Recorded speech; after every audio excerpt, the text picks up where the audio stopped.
Bismillahirrahmanirrahim. Alhamdulillahirabbil alamin wassalatu wassalamu ala asyrafil anbiya'i wal mursalin wa ala alihi wa sahbihi ajma'in. Subhanaka la ilma lana illa ma 'allamtana innaka antal alimul hakim. Rabbi shrah li sadri wa yassir li amri wahlul 'uqdatam min lisani yafqahu qawli. Amma ba'd.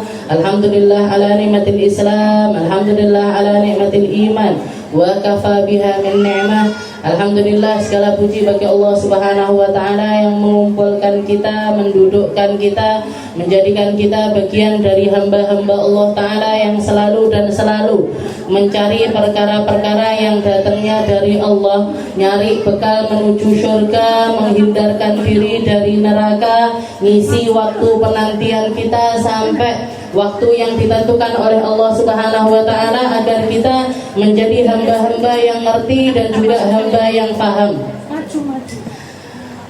bagaimana menata waktu kita, paham bagaimana menjadikan kita sebagai hamba-hamba yang bertakwa kepada Allah ta'ala apapun posisi kita.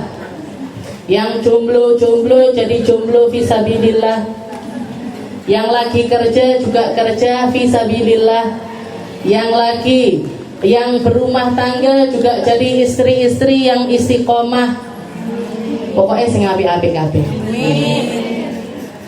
Alhamdulillah, segala puji bagi Allah Subhanahu wa ta'ala. Allah ta'ala mengatakan di dalam Al-Qur'an, amarallahu Rasulullah sallallahu alaihi wasallam ayyubayyi'kunna kama yubayyi'ur rijal, faqala jalla dzikruh ya ayyuhan nabi idza ja'akal mu'minat yubayyi'naka ala alla yusyrikna billahi syai'an wa la yasriqna wa la yaznina wa la yaqtulna auladahun wa la ya'tinaka bi buhtanin yaftarinahu baina aydihinna wa arjulihin wa la ya'sinaka fi ma'ruf fabayi'hunna wastaghfir lahunna Allah innallaha ghafurur rahim. Allah Subhanahu wa ta'ala memerintahkan kepada Nabi kita Nabi Muhammad sallallahu alaihi wasallam, ya Muhammad, kalau datang perempuan-perempuan kepada kamu, datang untuk membaiat dirimu, datang untuk mengikrarkan setia ikut di jalanmu, dan Nabi Muhammad mengatakan inilah usafihun nisa, baiat yang perbedaan baiat antara laki-laki dengan perempuan. Kepada Nabi kita Nabi Muhammad sallallahu alaihi wasallam, kalau baiatnya para laki-laki pakai salaman, sedangkan baiatnya perempuan Nabi Muhammad enggak pakai salaman. Makanya Nabi Muhammad mengatakan inilah usafihun nisa, saya hendak bersalaman dengan perempuan. Wa innama qauli liwahidatin minan nisa, akan tetapi perkataanku kepada satu orang perempuan setara dengan perkataanku kepada 100 orang. Perkataanku kepada 100 orang setara dengan 1000 orang. Perkataanku kepada 1000 orang menyamai 1.000.000 orang, bahkan lebih sekalipun. Berarti apapun yang keluar dari lisan Nabi, terkhususnya yang dikatakan kepada kaum perempuan, itu setara. Yang nasihatnya Nabi kepada Sayyidah Fatimah juga jadi nasihat untuk kita. Nasihatnya Nabi kepada Sayyidah Aisyah juga nasihat untuk kita. Nasihatnya Nabi kepada perempuan-perempuan di zamannya juga setara dengan nasihatnya Nabi untuk kita. Makanya ketika ada perempuan-perempuan yang demo sama Nabi, ya Rasul, entek waktu nih jenengan untuk ngajarin laki-laki, kapan waktunya kita ya Rasul? Maka Rasulullah bikin janji temu kepada mereka, ya sudah, ayo bikin kajian perempuan, ayo bikin majelis khusus untuk perempuan. Maka salah satu hal yang diriwayatkan oleh Nabi dan menjadi perkataannya Nabi yang paling masyhur ketika Rasulullah mengatakan maminkunna, tidak seorang pun di antara kalian kalau punya anak perempuan 3, dididik dengan benar, jadi anak-anak yang solihah, jadi anak-anak yang kenal dengan Tuhannya, jadi anak-anak yang ngerti tentang agamanya, jadi anak-anak yang tidak nyakiti siapa-siapa, maka mereka akan menjadi hijaban lakun minan nar, akan menjadi dinding penghalang bagi orang tuanya dari panasnya api neraka. Yang namanya ibu-ibu nggih, ndak sahlek ndak ngenyang nggih. Itsnain ya Rasul. Lek anak wedoke mek loro ya Rasul, apa juga bisa jadi penghalang dari api neraka ya Rasul? Maka Rasulullah mengatakan wathnain, bahkan 2 perempuan sekalipun. Dinyang neh sian. Kalau 1 ya Rasul, kalau anak perempuannya 1 gimana ya Rasul? Bahkan 1 pun juga menjadi penghalang bagi orang tuanya untuk masuk ke dalam api neraka. Jadi kalau kita punya anak perempuan sebelum di zaman, jadi Rasulullah menasehatkan hal ini di saat masih banyak laki-laki, masih banyak orang yang persepsinya tentang anak perempuan itu nggak baik. Lebih senang kalau punya anak laki, lebih membanggakan kalau punya anak laki, lebih merasa tenang kalau punyanya itu anak laki-laki. Dia dema-demi sama Rasulullah dengan perkataan yang semacam itu. Maka dikatakan semenjak saat itu, semenjak Rasulullah mengatakan yang semacam itu, yang namanya perempuan mesti ngabari suaminya, ngabari pamannya, ngabari bapak.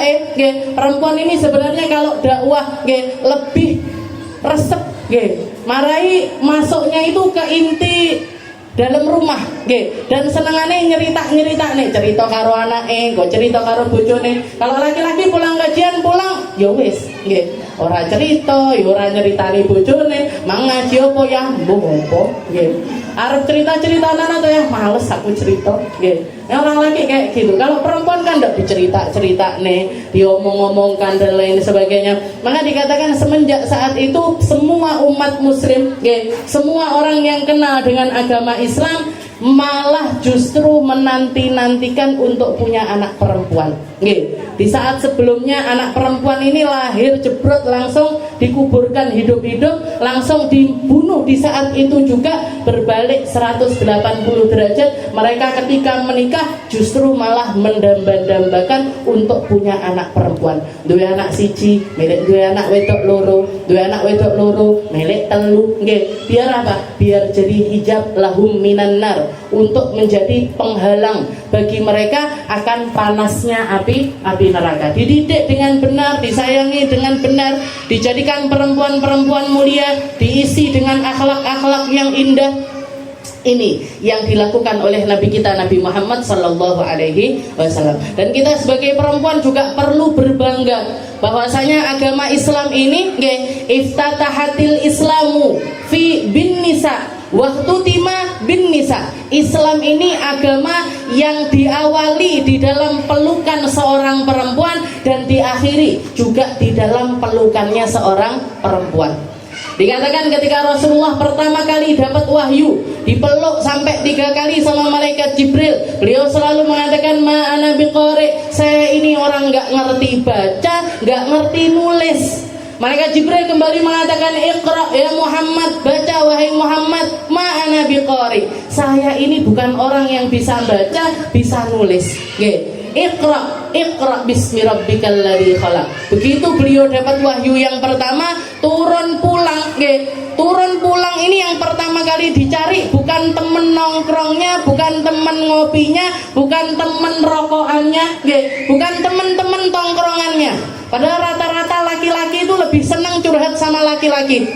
Jarang yang curhat itu ke perempuan, itu jarang sekali. Kalau mereka punya masalah, stres, aku tak budal ngopi, aku tak budal nongkrong ning kono karo kanca-kancaku. Jarang yang curhatnya itu ke perempuan. Tapi ternyata Rasulullah tujuan pertamanya, dan padahal saat itu beliau sudah bersahabat dengan Sayyidina Abu Bakar. Beliau juga sudah kenal dekat dengan Sayyidina Utsman bin Affan. Banyak laki-laki tangguh yang ada di sekitarannya Nabi, tapi ternyata yang didatangi sama Nabi Muhammad adalah istri tercintanya, yaitu Sayyidah Khadijah. Dipeluk sama Sayyidah Khadijah, dikasih selimut sama Sayyidah Khadijah. Gak mungkin wahai Muhammad, kamu itu gak mungkin ketemu sama jin, gak mungkin ketemu sama makhluk-makhluk yang buruk, gak mungkin ketemu sama makhluk-makhluk gaib yang akan menyengsarakan dirimu. Itu sesuatu yang gak mungkin. Kamu orang yang senang silaturahim, kamu orang yang baik sama tetangga, kamu orang yang bikin dipuji-puji sama Sayyidah Khadijah. Jadi yang menyelesaikan masalah pertamanya Nabi ketika beliau linglung bingung apa yang sedang datang kepada beliau ini, yang menenangkan adalah Sayyidah Khadijah. Begitu juga ketika beliau wafat. Begitu juga ketika beliau wafat, terakhir sekali, terakhir beliau sudah sakit menjelang wafatnya, minta izin sama semua istrinya untuk tinggal di kamarnya Sayyidah Aisyah.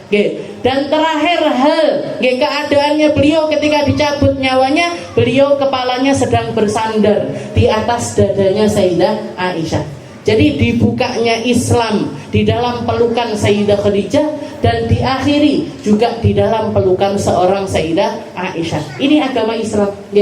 Jadi Islam yang kita anut ini sangat memprioritaskan perempuan, ngasih porsi untuk perempuan, ngasih jatah untuk perempuan, ngasih ruang untuk perempuan agar ikut andil di dalam perjuangan agama Islam tanpa melewati batas, tanpa keluar dari batasnya, tanpa merendahkan diri kita, tanpa menjadikan kita hamba-hamba yang terhina. Tetap pakai aturannya Allah. Nutup aurat yang benar. Apa ndak boleh perempuan jadi pemimpin? Boleh. Sing penting auratnya terjaga. Yang penting nggak serawung banyak-banyak sama laki-laki berdua-duaan.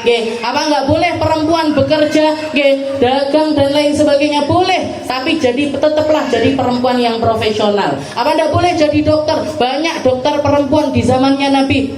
Banyak dokter perempuan di zamannya Nabi. Ada perempuan namanya Syafa. Setiap kali Nabi perang mesti dijak.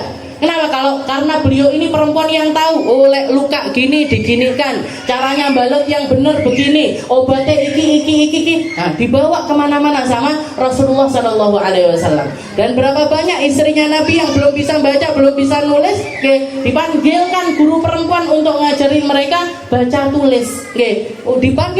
Dibawa ke rumahnya Nabi untuk merifati istri-istrinya Nabi yang belum bisa baca tulis untuk bisa ikut belajar membaca dan juga menulis. Itu yang dilakukan oleh Nabi kita, Nabi Muhammad SAW.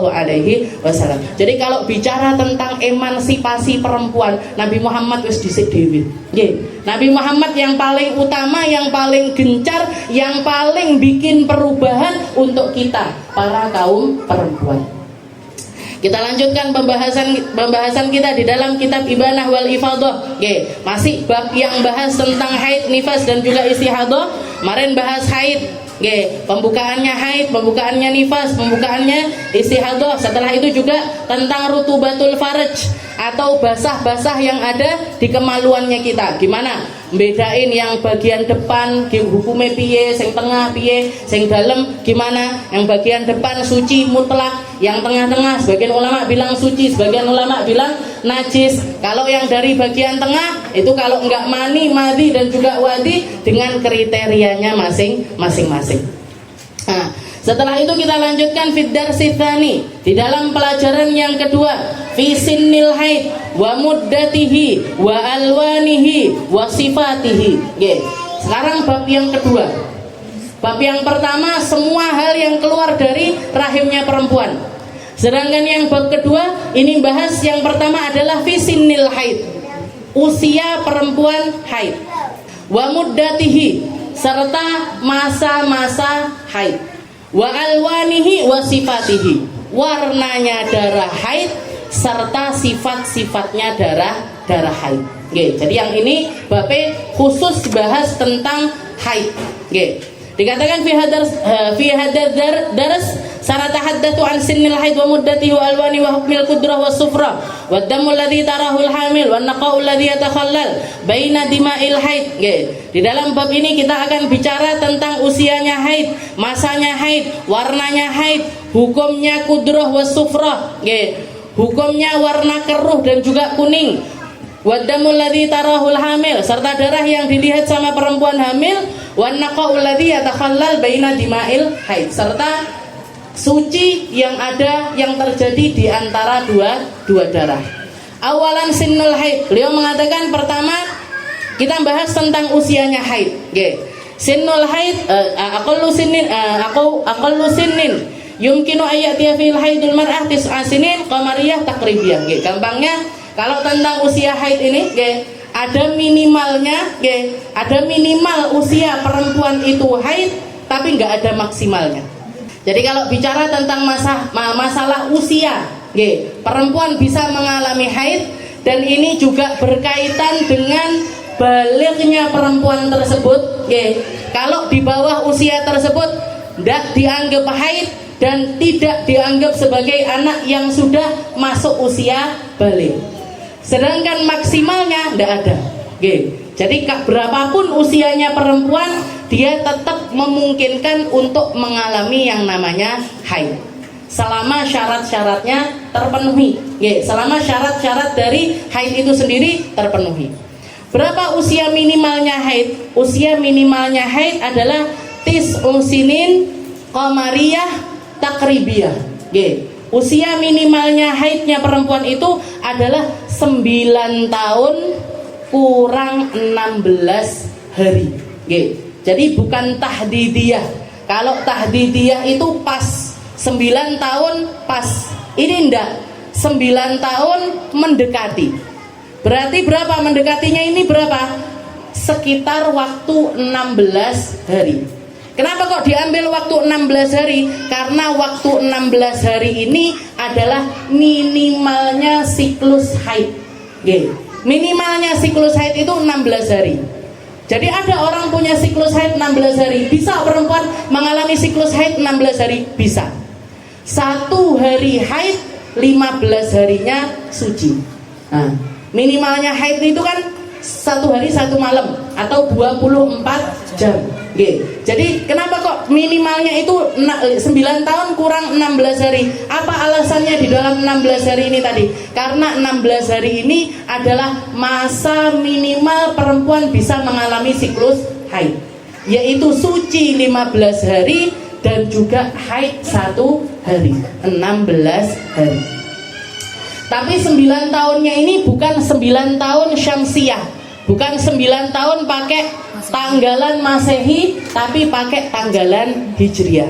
Jadi pakainya yang Muharram, Safar, Rabiul Awal, Dzulqa'dah, Dzulhijjah niku. Jadi kalau misalkan jadi gini, usia seseorang di tahun Qamariyah dengan tahun Syamsiyah itu selalu lebih awal usia Qamariyah. Selalu lebih awal usia Qamariyah. Jadi kalau anak umur 9 tahun pas di umur Syamsiyahnya dia, maka dia juga pasti sudah lebih dari 9 tahun di usia Qamariyahnya. Jadi usia Masehinya dia, usia Masehi itu biasanya lebih muda dibandingkan usia Hijriyah. Jadi tanggalannya yang dianggap di situ bukan tanggalan Masehi tapi tanggalan Hijriyah. Nah, mulai sekarang dieling-eling. Jadi ulang tahun yang diulang tahun ini jangan hanya yang Masehi saja. Tapi juga Hijriyahnya juga ditandai. Oh, anakku lahirnya 1 Januari. Nah, ini anune piro? Karena yang menentukan 9 tahun ini bukan usia Masehinya dia, tapi usia Qamariyahnya dia, usia Hijriyahnya dia. Karena kalau tahun Hijriyah itu, aturan tahunnya itu dari Allah dan lebih pasti. Rasulullah cuma mengatakan seperti ini. Asyahru hakada, hakada, hakada. Au hakada, hakada, hakada. 1 bulan di bulan Hijriyah itu selalu begini, begini, begini. Berarti 30 hari. Atau begini, begini, begini. 29 hari. Tapi kalau Syamsiah, kalau tahun Masehi, enek sing 30, enek sing 31, enek sing sampai 28. Jadi Februari kadang berapa tahun sekali? 4 tahun sekali itu apa jenenge? Kabisan. Jadi tanggalannya itu bisa 28, kadang 29, enek sing 30, enek sing 31. Tapi kalau aturannya Allah Ta'ala ini bulan di dalam Hijriah itu enggak ada. Kalau enggak gini, ya gini. Makanya Rasulullah selalu setiap bulan itu kalau menentukan Ramadan serta menentukan Idul Fitri, katanya Nabi, sumu li ru'yatihi wa aftiru li ru'yatihi. Puasalah kalau kamu sudah melihat hilalnya Ramadan dan berbukalah kalau kamu sudah melihat hilalnya Syawal. Tapi kalau nggak kelihatan hilalnya Syawal, fa'atimmu ila salatin, maka sempurnakan 30 hari. Ndak enek 31 hari. Nggak ada 31 hari. Itu tahun Qamariyah. Tahun yang patokannya itu pakai bulan.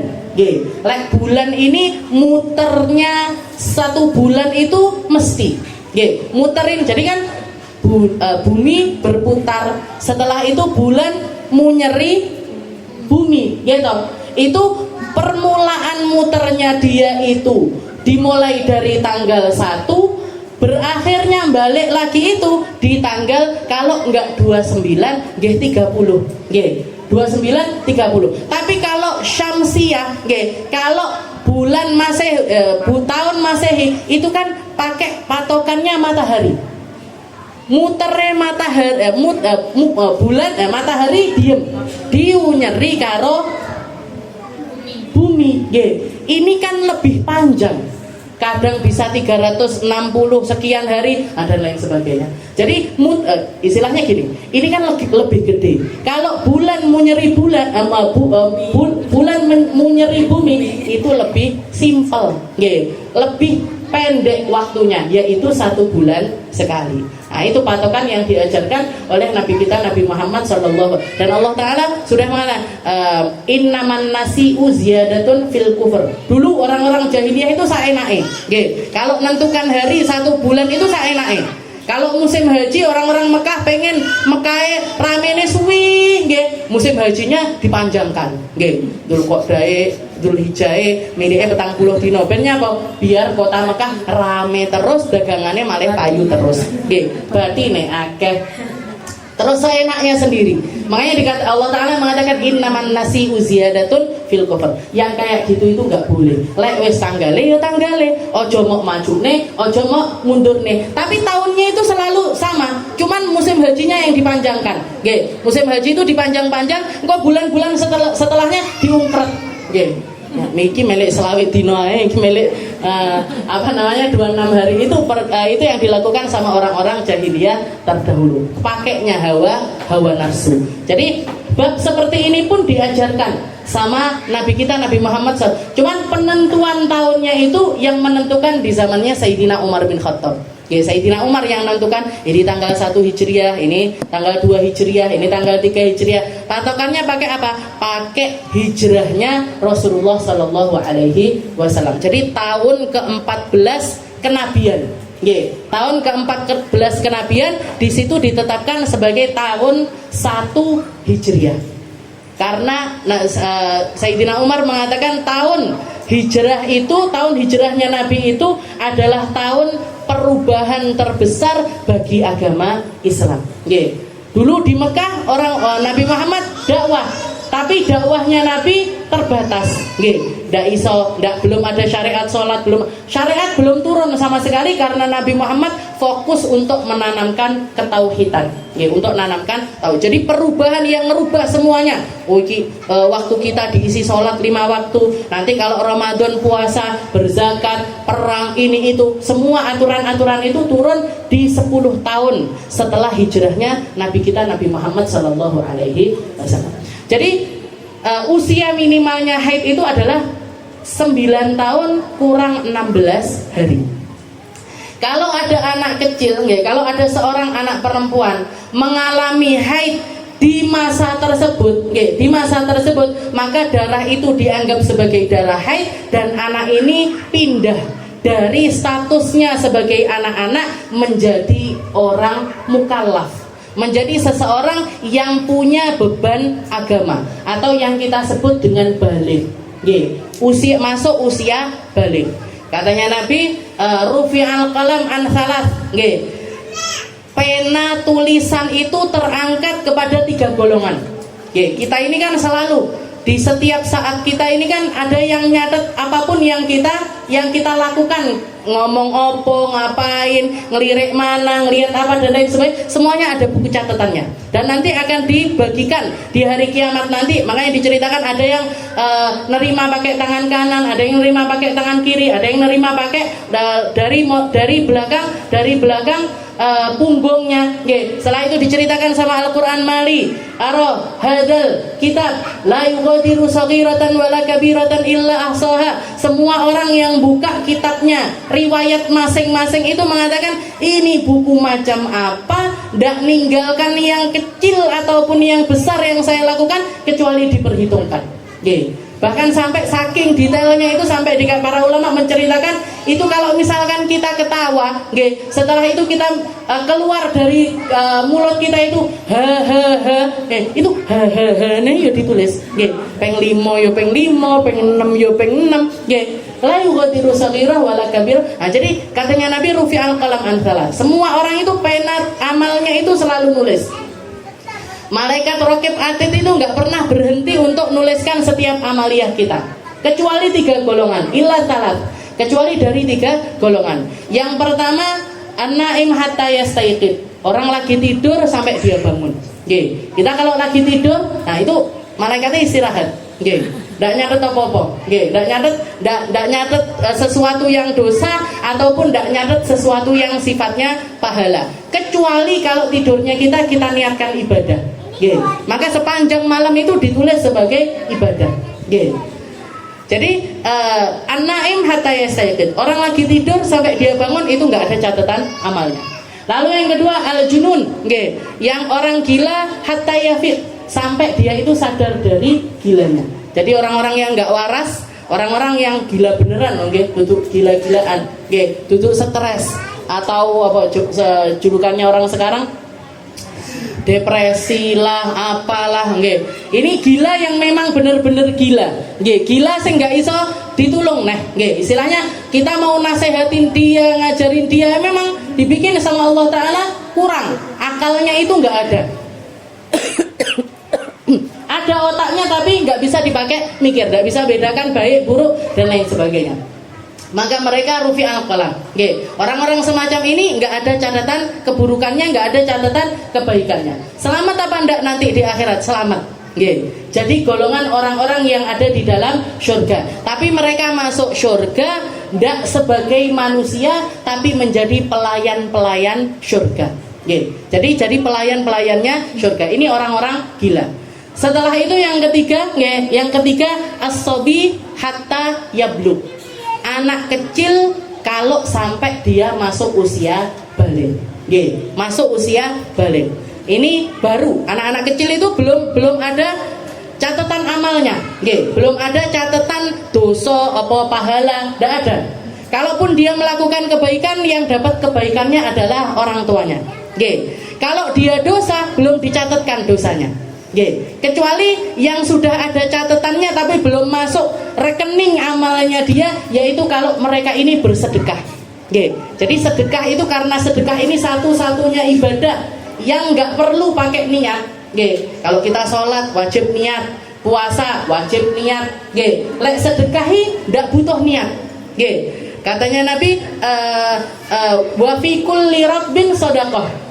Bahkan ketika kita tidak niat sedekah sekalipun, itu dianggap ada pahalanya di sisi Allah Subhanahu wa Ta'ala.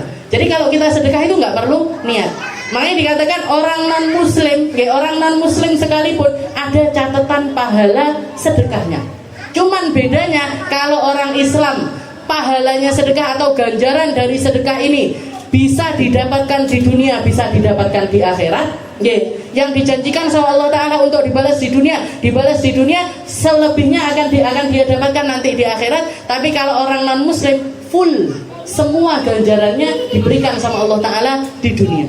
Jadi orang kafir itu kalau sedekah, pahalanya atau istilahnya sesuatu ganjaran yang Allah Ta'ala berikan kepada mereka ini cash.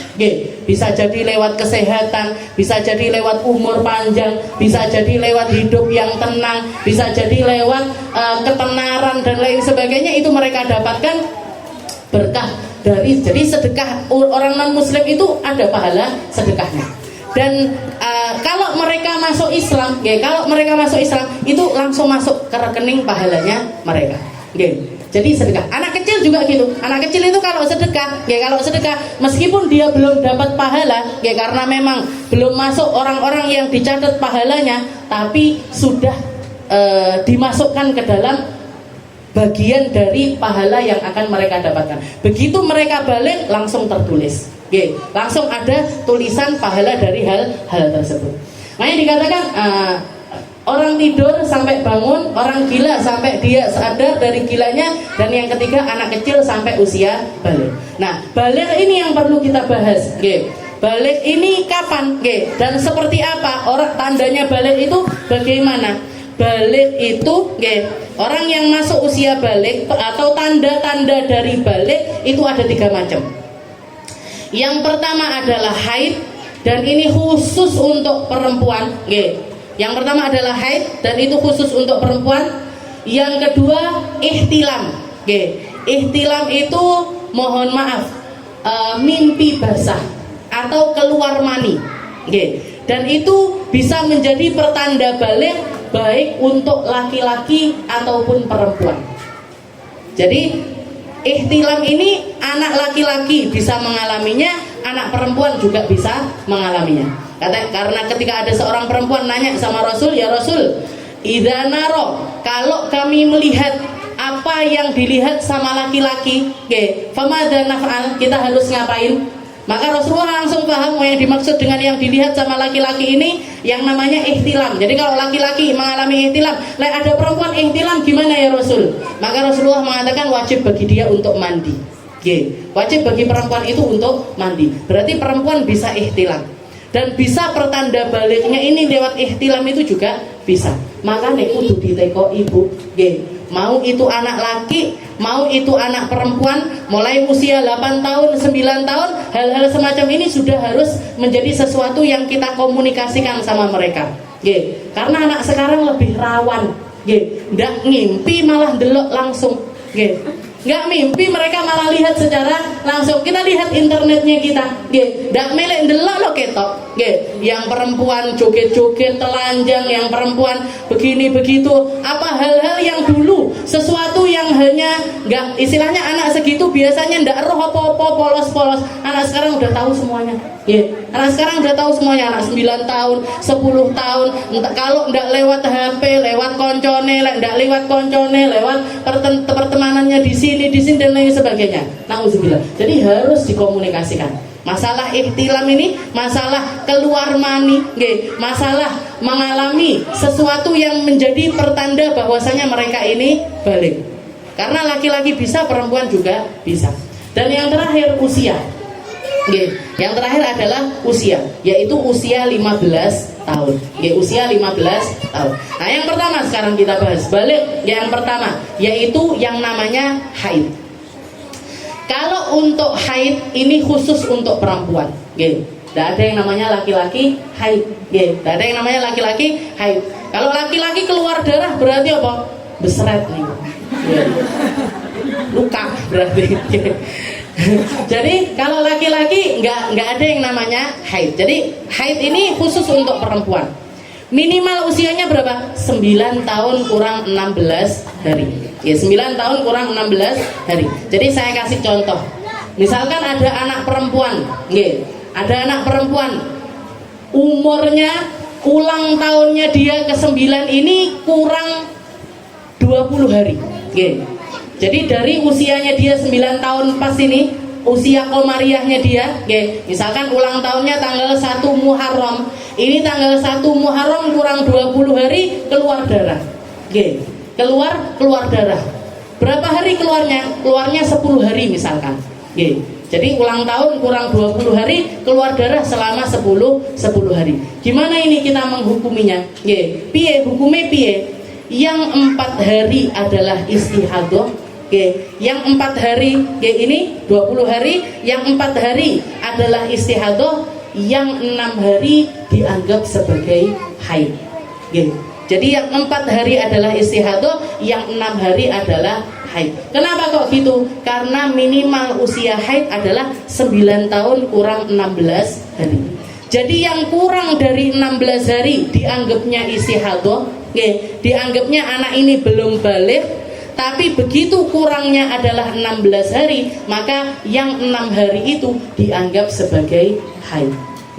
Jadi gampangnya seperti itu. Jadi keluar darah kurang 20 hari, 4 harinya adalah haid, 4 harinya adalah istihadah, 6 harinya adalah haid. Dan dia masuk di dalam kategori anak yang sudah balik. Anak yang sudah balik.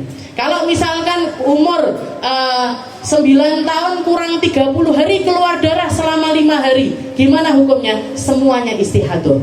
Dan anak ini belum balik. Dan anak ini belum balik. Kenapa? Karena rentang waktunya belum masuk 9 tahun kurang 16 hari. Itu yang pertama. Jadi haid. Haid tandanya khusus untuk perempuan dan nandakan kalau mereka ini balik. Lalu yang kedua, ihtilam. Ihtilam atau mimpi basah. Mimpi basah ini minimal usia yang dianggap mereka ini balik dengan mengalami ihtilam adalah 9 tahun Qamariyah Tahdidiyah. 9 tahun Masehi pas. 9 tahun pas. Kalau keluarnya di usianya dia 9 tahun pas, maka itu dianggap sebagai balik. Tapi kalau di bawah usia itu belum dianggap sebagai balik. Jadi minimal usianya untuk anak yang ihtilam ini adalah 9 tahun. 9 tahun pas, tidak ada kurang 16 harinya. Karena ihtilam tidak ada minimal, maksimal, dan kebiasaan itu tidak ada. Jadi 9 tahunnya adalah 9 tahun pas. Masehi. Semuanya pakainya kok Masehi? Hijriah kabeh. Jadi semuanya patokannya pakai Hijriah, nggak ada yang pakai Masehi. Lalu yang terakhir, haid. Setelah itu ihtilam. Makanya kudu ditekoki ini Bu, anak-anak usia 9 tahun, 10 tahun, sudah apa belum, sudah balik apa belum, sudah mimpi apa belum, sudah pernah basah apa. Karena nanti kaitannya sama mandinya dia, sama sholatnya dia, sama ibadahnya dia. Kalaupun misalkan dia serawung sama sepupu-sepupunya, sama teman-temannya, dia tahu persis, oh ini sepupu saya yang saya batal sama dia. Kalau sama adik saya nggak batal, kalau sama kakak saya nggak batal, sama umi saya nggak batal. Kalau sama istrinya, istilahnya kayak saya misalkan, suaminya adik saya, suaminya kakak saya kan nggak mahram. Nah ini banyak orang yang nggak ngerti siapa yang mahram sama saya, siapa yang nggak mahram. Nah itu sudah harus tahu mulai usia 9 tahun, 10 tahun itu dia sudah harus bisa membedakan. Ini yang kamu batal sama mereka, ini yang kamu nggak batal sama mereka. Dan di sini dari pelajaran ini kita bisa juga mengenalkan kepada mereka siapa kerabat terdekatnya kita, siapa orang-orang yang harusnya kita menjalin hubungan dengan mereka ini, dan hubungan ini nggak bisa putus.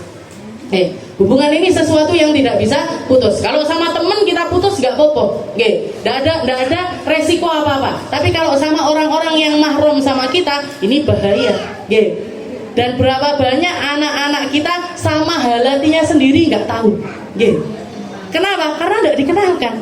Ini kakaknya Umi, ini adiknya Ayah, ini saudaranya, ini saudara. Karena apa? Karena kita nggak pernah mengenalkan. Dikira lek wis serawung, apalagi kalau rumahnya jauh-jauh. Semua 5 saudara, siji ning Tulungagung, siji ning Jakarta, siji ning Kalimantan, siji ning gone Sumatera. Gak kenal mereka. Ketika datang dianggapnya semua orang asing. Padahal itu halatinya, padahal itu saudara ibunya, saudara ayahnya. Jadi dari usia 9 tahun, 10 tahun itu mereka harus sudah tahu. Ini yang kamu mahram sama mereka, ini yang kamu gak mahram sama mereka. Alasannya kenapa kok mahram? Karena mereka ininya kita, ininya kita, ininya kita. Yang gak mahram karena mereka hubungannya sama kita begini. Sepupu batal, apalagi 2 pupu. Apa neh 3 pupu tambah batal. Jadi batal sepupu, padahal kan serawung kita. Sama sepupu kita ini kayak dulur dewe, kayak kakak adik sendiri. Tapi ternyata tetap harus ada batasan di situ. Tetap harus ada batasan gitu. Batasannya apa? Nah ini tadi, pakai pengetahuan, pakai ilmu, pakai aturannya Allah Subhanahu wa Ta'ala, biar nggak sampai kejadian hal-hal yang tidak diinginkan. Karena orang-orang terdekat itu benteng utamanya kita, benteng utamanya kita untuk ngasih tahu perkara-perkara yang berkaitan dengan aturan hidup sehari-harinya kita. Nah, ihtilam, ihtilam. Makanya kudu ditekoi. Kalau anak laki-laki terutama, kalau anak laki-laki itu karena nggak kelihatan, karena nggak kelihatan. Haid mesti jerit, gitu. Anak keluar darah itu biasanya mesti jerit, mah, ngoten. Atau kalau yang udah ngerti ngasih tahu, ngeliatin ke mamahnya, saya harus ngapain, nanti diajari begini-begini. Anak laki-laki ihtilam meneng, diem mereka, nggak cerita ke siapa-siapa, bahkan mungkin nggak ngerti kalau setelah keluar itu wajib mandi, bahkan mungkin nggak ngerti dia kalau setelah keluar mani itu mewajibkan bagi mereka untuk mandi. Ujuk-ujuk langsung wudhu, langsung sholat, nggak sah sholatnya, nggak sah sholatnya, nggak karu-karuan malian jadinya ibadah mereka. Jadi 9 tahun pas untuk ihtilam. Setelah itu yang terakhir pakai usia, pakai usia. Berapa usianya? 15 tahun. Jadi kalau sampai umur 15 belum haid atau sampai umur 15 belum ihtilam, maka baliknya mereka dengan umur, yaitu umur 15 tahun pas.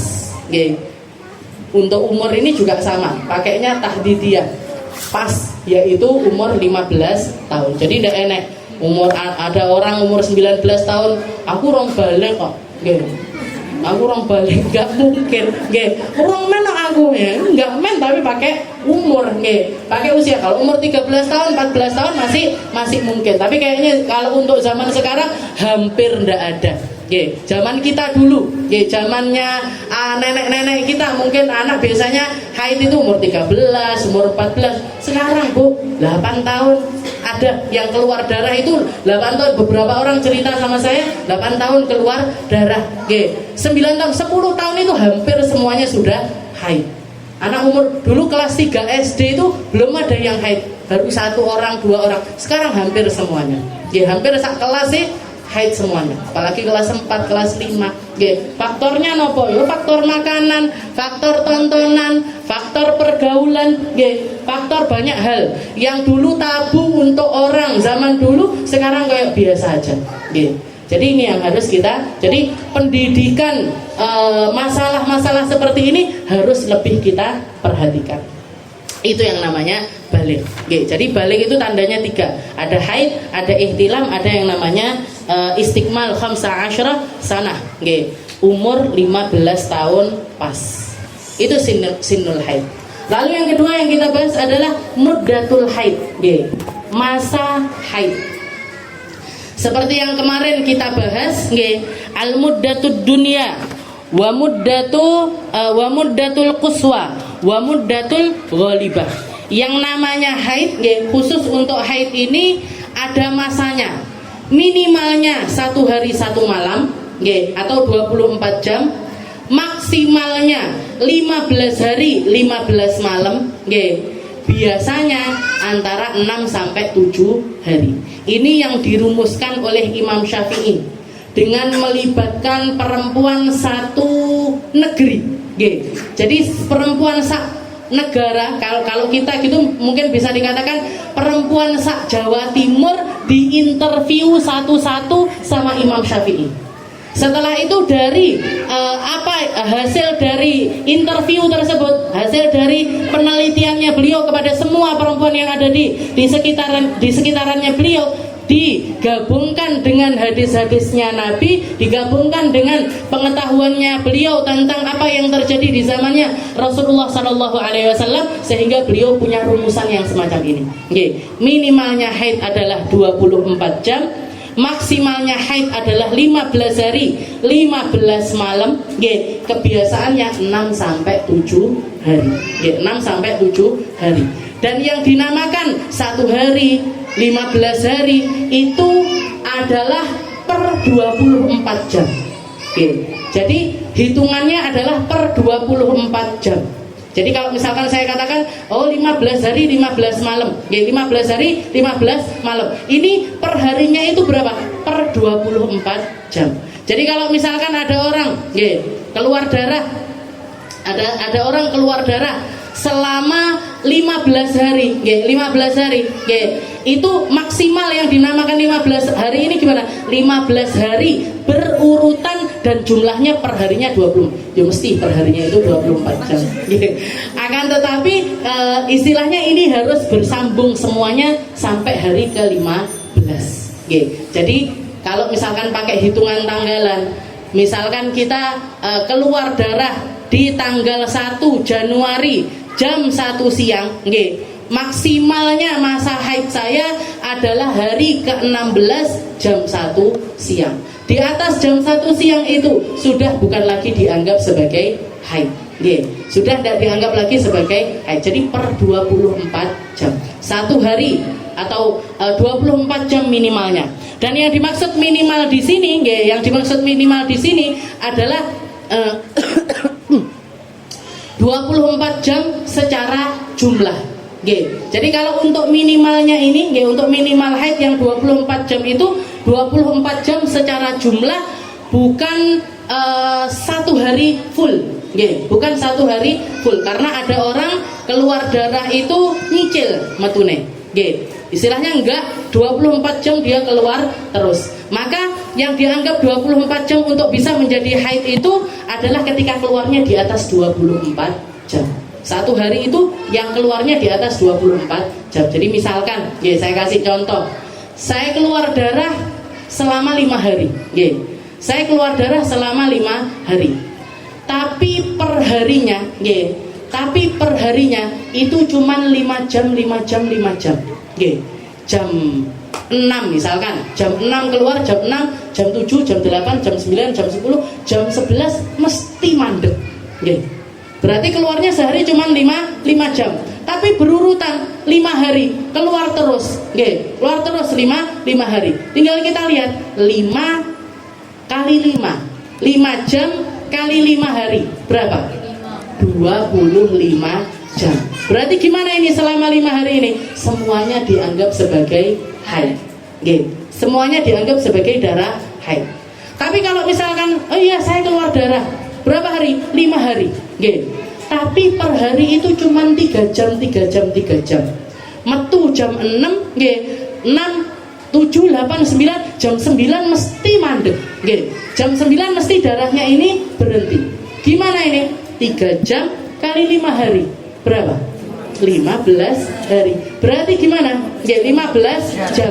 15 jam. Berarti gimana? Semuanya dianggap sebagai istihadah. Jadi 5 hari keluar itu tadi semuanya dianggap sebagai istihadah. Kenapa? Karena keluarnya nggak sampai 24 jam. Berarti kudu ndeloki jame.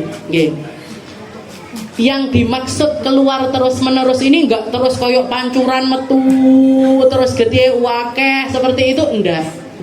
Tapi yang dimaksud keluar terus menerus di sini adalah ketika setiap kali kita masukkan kapas ke kemaluan, di situ ada warnanya, ada darahnya. Ada darahnya. Kalau misalkan saya pagi mau mandi, dilihat keluar darah. Setelah itu nggak ke kamar mandi lagi sampai siang. Jam 11 siang baru ke kamar mandi lagi, dilihat maaf. Napa softteknya itu penuh. Softteknya itu penuh. Maka berarti dari pagi sampai siang itu darah kita keluar terus menerus. Yang dimaksud nggak terus menerus di sini kalau gimana? Jadi saya mandi jam 6 pagi, mandi didelok enek getihe. Tapi begitu jam 11 siang saya lihat ternyata dimasukkan kapas ke kemaluan putih bersih. Duhur didelok dilihat lagi putih lagi. Asar dilihat putih lagi. Maghrib dilihat putih lagi. Berarti apa? Berarti darah ini cuma keluar di pagi hari saja. Dari mulai siang sampai paginya lagi itu berarti berhenti darahnya. Berhenti darahnya. Ini yang dinamakan an-naqa bainal haidotain. Suci yang terjadi di antara darah-darah haid kita. Kalau secara hukum di madhabnya Imam Syafi'i, an-naqa' bainal haidatain, suci yang kita lihat di antara dua darah dianggap sebagai haid, dianggap sebagai darah haid. Kalau di madhab lain mengatakan an-naqa' bainal haidatain, an-naqa', suci di antara dua darah itu dianggapnya suci, dianggapnya itu suci. Makanya kalau kita suci di antara dua darah yang masih ada di masa haid, yang masih ada di masa haid, maka sebaiknya kita tetap menghindari hal-hal yang berpotensi bakalan istilahnya bakalan batal kalau memang dilakukan di waktu tersebut. Kayak nggak usah ngodoi puasa dulu di waktu tersebut, atau kalau punya kodok sholat jangan dikodoi di waktu tersebut. Kayak karena banyak perempuan biasanya saya keluar tapi saya mencerit, masih sedikit. Lah biasanya gimana? Biasanya nanti hari ketiga baru biar banyak. Gimana Ustazah? Saya boleh enggak sholat di waktu tersebut? Boleh enggak puasa di waktu tersebut? Kalau ngomongin boleh atau tidaknya, menurut Imam Malik masih boleh. Tapi kalau kita tahu itu sudah menjadi kebiasaan kita, saya mencerit biasanya rong dino berngona lagi biar banyak. Gimana? Ini suci di antara darah-darah yang ada di awal-awal ini, semuanya kalau di madhab kita dianggapnya adalah haid. Masuknya hukumnya haid. Kalau kita ngodoin puasa di hari tersebut, sik kudu dikodok neh. Kalau kita ngodoin sholat di waktu tersebut juga wajib untuk ngodok lagi, karena dianggap hukumnya adalah hukum haid. Karena hukumnya dianggap sebagai hukum haid. Jadi itu minimal. Jadi minimal darah haid itu adalah 24 jam. Bisa terus menerus, bisa kredit. Titik. Kalau digabung lebih dari 24 jam hukumnya haid. Kalau kurang dari itu hukumnya adalah istihadah. Dianggapnya adalah istihadah. Setelah itu maksimalnya, maksimalnya 15 hari 15 malam secara berurutan. Jadi bukan seperti ini. Jadi misalkan saya keluar darah, saudara, berapa hari? Saya keluar darah itu 15 hari. Tapi 15 harinya itu 2 hari suci sehari, 2 hari suci sehari, 2 hari suci sehari, 2 hari suci sehari, sampai hari ke-30. Tapi yang 2 hari ini tadi kalau dihitung 15 hari. Gimana hukumnya? Nah, ini campur ini antara haid dengan istihadah. Karena maksimal 15 hari itu harus secara berurutan. Harus secara berurutan. Duduk cepluk sampai entah berapa hari, itu nggak bisa seperti itu. Jadi minimalnya 24 jam, maksimalnya 15 hari 15 malam, biasanya antara 6 sampai 7 hari. 6 sampai 7 hari. Wallahu a'lam bishawab. Nanti sifatul haid, warnanya haid dan lain sebagainya kita lanjutkan di pertemuan kita yang selanjutnya.